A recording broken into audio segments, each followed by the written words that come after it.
അസ്സലാമു അലൈക്കും വറഹ്മത്തുള്ളാഹി തആല വബറകാതുഹു.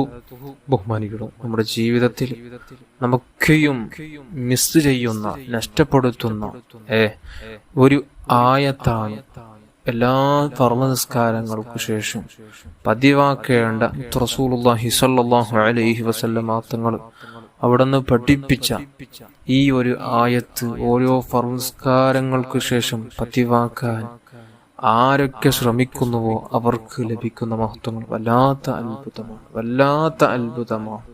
ഇത്രയും മഹത്വമുള്ളൊരു ആയത്ത്, ഇതിന്റെ മഹത്വം അറിഞ്ഞും പിന്നെയും നഷ്ടപ്പെടുത്തുന്നവരുണ്ടെങ്കിൽ അവർക്ക് ലഭിക്കുന്ന നഷ്ടങ്ങളാണ് അവർക്ക് ലഭിക്കുന്നത്.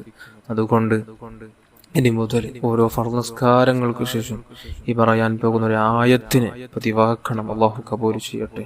മുത്തുനബി സ്വല്ലല്ലാഹു അലൈഹി വസല്ലമ തങ്ങൾ അവിടെ നിന്ന് പറയുന്നു, മൻ ഖറഅ ആയത്തുൽ കുർസി, ആയത്തുൽ കുർസി ഒരുത്തൻ പാരായണം ചെയ്യുന്നു, തുബറ കുല്ലി സ്വലാത്തിൻ മക്തൂബത്തിൻ, ഓരോ ഫർള് നിസ്കാരങ്ങൾക്ക് ശേഷം ആയത്തുൽ കുർസി പതിവാക്കുന്ന ഒരാൾ എത്ര തിരക്കുണ്ടെങ്കിലും എത്ര ബിസി ഉണ്ടെങ്കിലും എണിച്ചു പോകുന്ന നേരം ആയത്തുൽ കുർസി ഒരു തവണ പാരായണം ചെയ്യണം മുഅ്മിനീങ്ങളെ.